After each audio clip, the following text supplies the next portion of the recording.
Idaho Matters is brought to you in part by St. Luke's Pharmacy, now offering free home delivery. For daily medications or one time prescriptions, home delivery is easy to set up. It's convenient and safe. St. Luke's Pharmacy, now delivering to your doorstep. Information on how to get started at stlukesonline.org.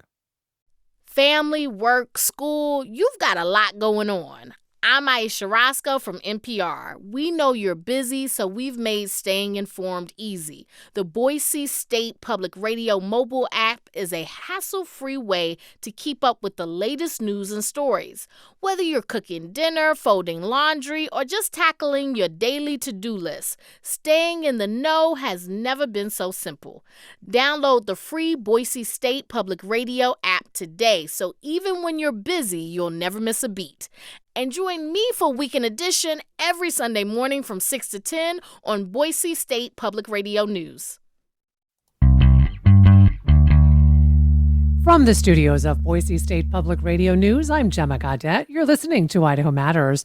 Just last week, we learned of new tech scams hitting the Idaho District Court, Idaho Judicial Branch, and a new wave of scams hitting the Idaho Transportation Department, on top of the scams we told you about back in March.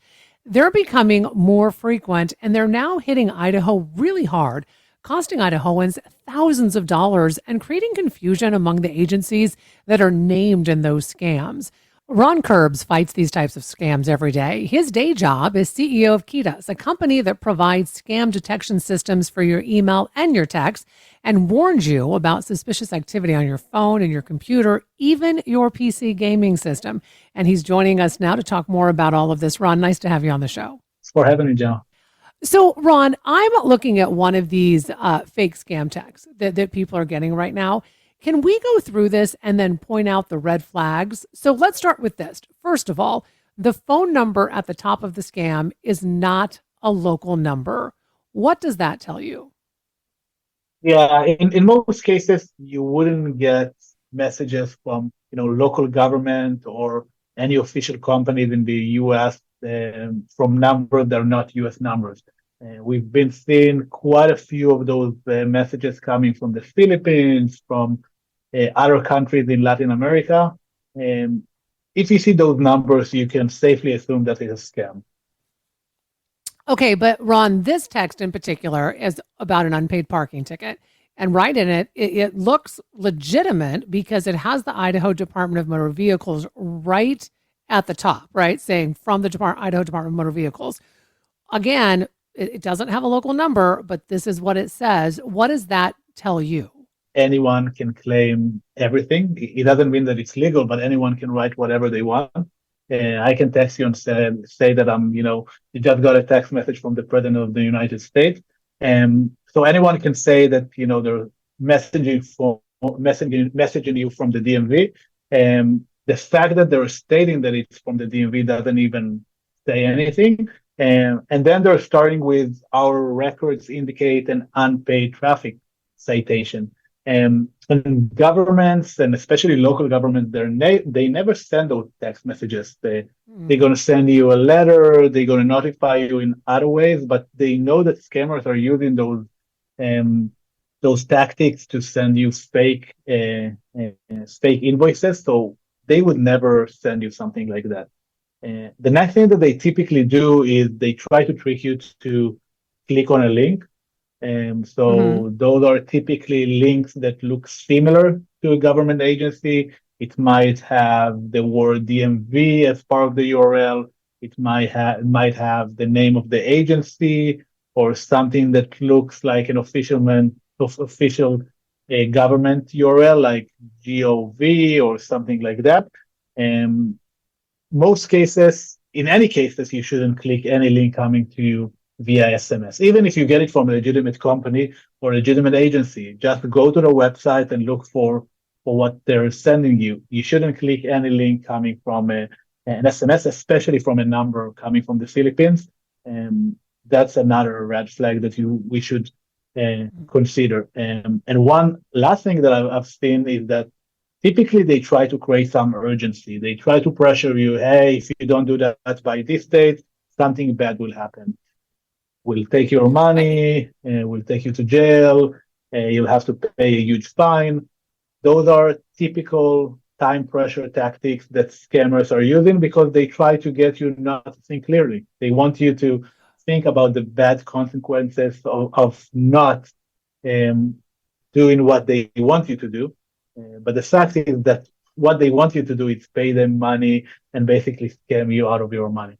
So definitely another red flag if they're trying to pressure you to do something very quickly. Most times, government agencies would not ask you to pay immediately, otherwise, something will happen.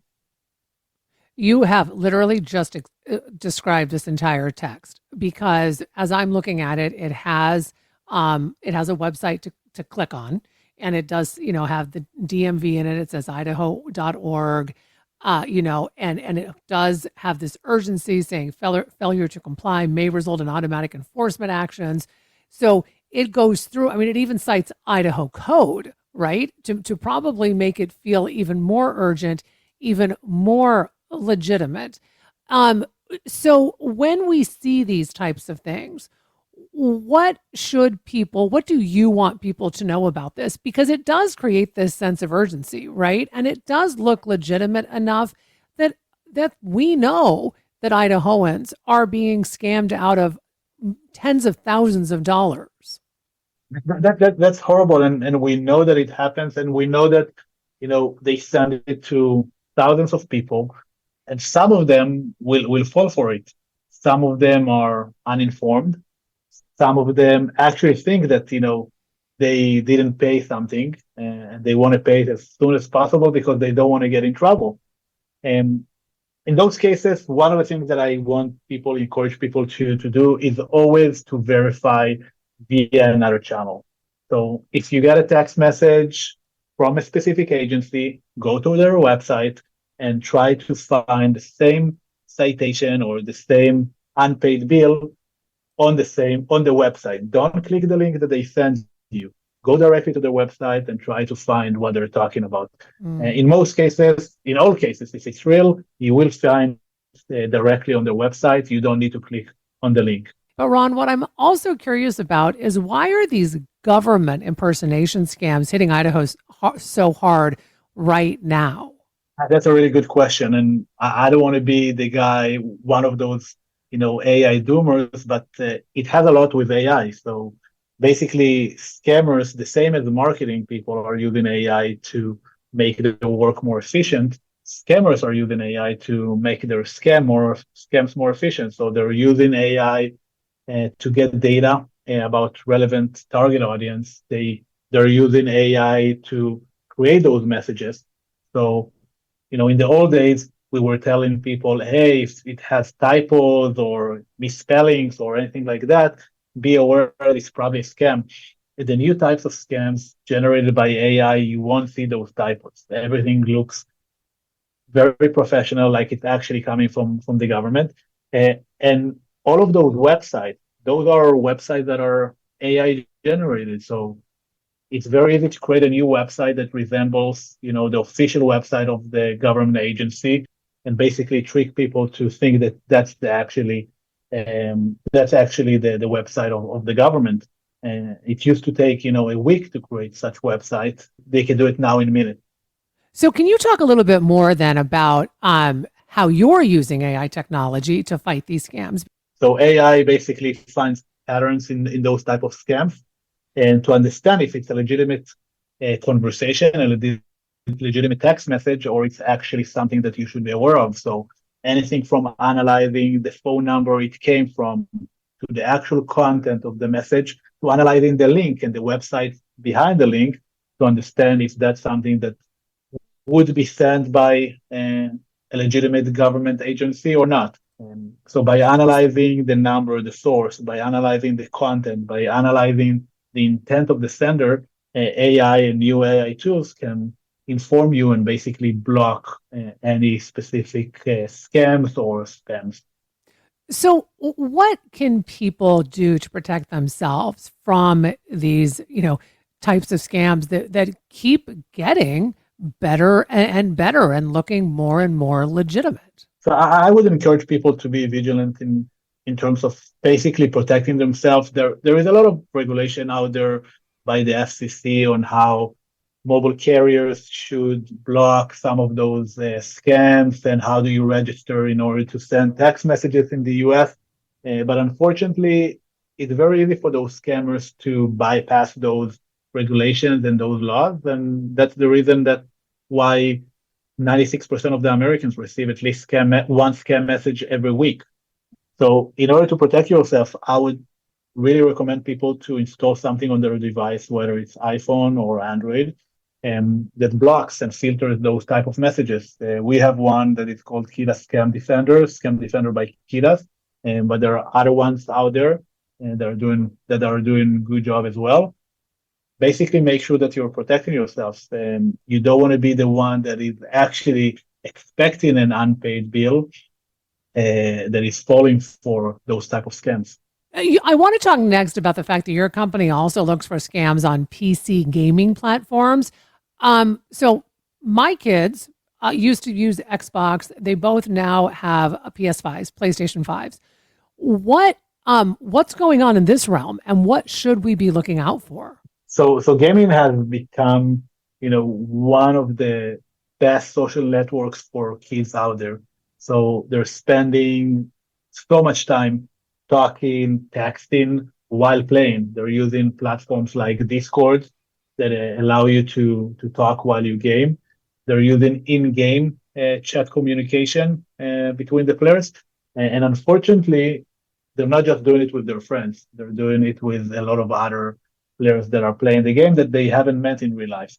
And so unfortunately, scammers and also online predators, pedophiles are using those platforms to find kids that are, or teens, young teens that are typically more vulnerable for falling for those type of scams and trick them to give them their passwords for the gaming platform, whether it's, PlayStation or they're using Steam or Discord.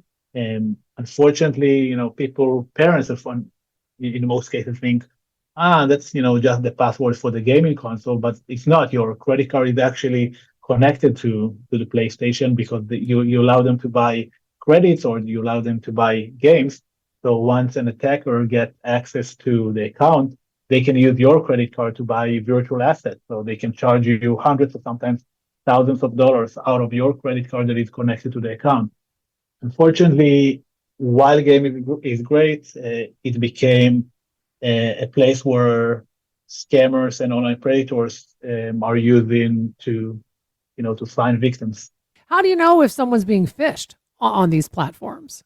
Our software analyzes the communication between the players, voice communication and also text communication. But if we see, any communication that is not part of the game, that includes personal information, that includes violence, that includes requests for photos that shouldn't be shared, and those are some of the things that we report to parents. Can you block some of these scams on these gaming systems? We can't, and the reason for that is that in order to block it, you need to add a small delay, because you want to analyze it before it shows up to the user. And by adding a delay, you're going to ruin the gaming experience. So we can notify parents, and we notify parents, as it happens. So they get email, they get text messages, but you cannot completely block it without basically ruining the entire experience for all players. They need a communication to be real time as they play online. Otherwise, if you add a small delay, the same delay that they add to the Super Bowl game, it's going to ruin the experience because they need to be communicating with each other while playing in order to coordinate. Well, I want to thank you so much for taking time to talk with us about all of this. It's such important information. Well, we've been speaking with Ron Kurbs. He is the CEO of Kidas about the tech scams that are hitting Idaho. The Idaho Judicial Branch is recommending that you report scams. And to find out more, go to reportscamsidaho.com. We will also put that link on our website, boisestatepublicradio.org. Thanks so much for listening to this episode of Idaho Matters. And for quick news of the day, start your mornings with our podcast. It's called The Connector, Idaho Daily News. Find this and other Boise State Public Radio podcasts on Apple Podcasts, Spotify, or wherever you're listening right now. So you can't see this, but hopefully you can hear it. Behind every Boise State Public Radio podcast is a team working hard to bring you stories that matter. So if you value podcasts like this one, please support them. Hit donate at boisestatepublicradio.org. Thanks.